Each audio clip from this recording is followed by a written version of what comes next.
नमस्कार friends, online take सब कुछ हिंदी में एक बार फिर से आपका स्वागत है। लाल से लिखे सब्सक्राइब बटन को क्लिक कर लें और इस चैनल को सब्सक्राइब कर लें। चलिए वीडियो को शुरू करते हैं। इस वीडियो में हम बात करने वाले हैं एईपीएस ट्रांजैक्शन के बारे में। जैसा कि आपको पता होगा, अगर आप भी एसबीआई सीएसपी पोर्टल पे वर्क कर रहे होंगे तो अभी कुछ ऐसा बैंक है जिसका कि एईपीएस वर्क नहीं कर रहा है, यानी कि उनका हम जो है एईपीएस के थ्रू पैसा निकाल नहीं पा रहे हैं। जैसा कि पिछले मंथ में एईपीएस लगभग सारे बैंकों का डिस्टर्ब रहा, लेकिन सभी बैंकों के जो है एईपीएस में सुधार हो गया है, कोई भी प्रॉब्लम नहीं आ रहा है फिलहाल। लेकिन अभी भी ऐसा कुछ गिने चुने जैसे बैंक ऑफ बड़ौदा और कोई एक दो बैंक जो है गिने चुने हैं जिनका कि एईपीएस से ट्रांजैक्शन नहीं हो पा रहा है। तो उसी के बारे में डिटेल्स में इस वीडियो में बात करने वाले हैं। क्या उन बैंकों का एईपीएस चालू होगा, क्या हम उनका विड्रॉल कर पाएंगे, उसी के बारे में पूरा डिटेल्स में इस वीडियो में बात करने वाले हैं।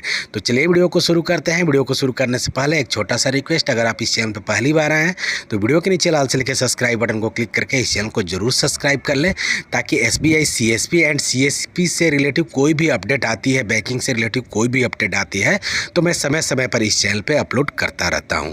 चलिए हम बात करते हैं एईपीएस ट्रांजैक्शन के बारे में।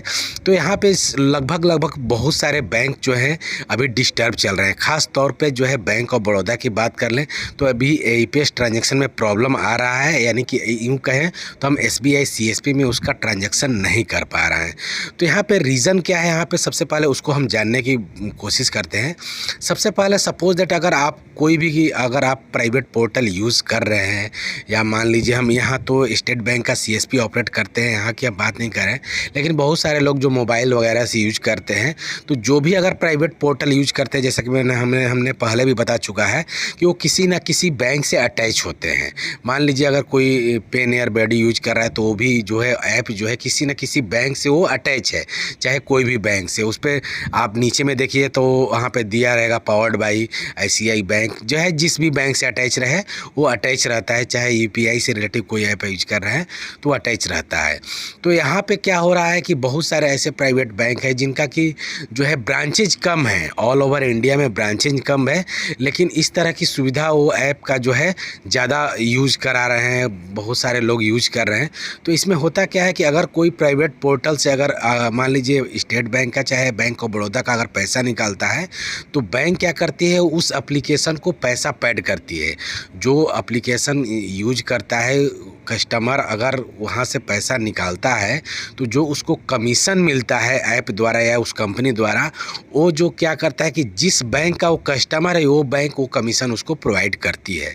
तो ऐसे में क्या है कि बैंक ऑफ बड़ौदा जो है पिछले दिनों अभी तो क्या हुआ था कि लिमिट लगाया था कि 3 ट्रांजैक्शन 4 ट्रांजैक्शन के बाद जो है एईपीएस आप ट्रांजैक्शन यूज नहीं कर पाएंगे। लेकिन अभी क्या है कि फुल्ली स्टॉप लगा चुका है, यानी कि किसी भी कस्टमर का एईपीएस ट्रांजैक्शन नहीं हो पा रहा है।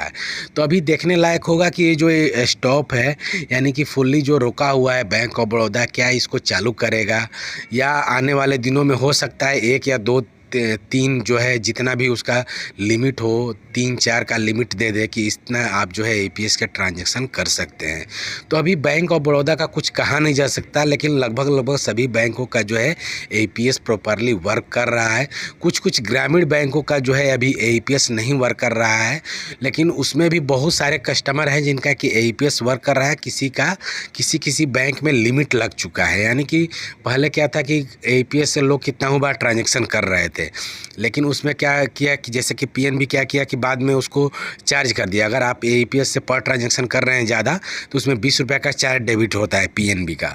तो उस तरह से लगा करके हो सकता है एईपीएस को जो है छूट दे दे कि आप कितना हो ट्रांजैक्शन करें, लेकिन आपका चार्ज कटेगा, आप कितना हो ट्रांजैक्शन कर सकते हैं।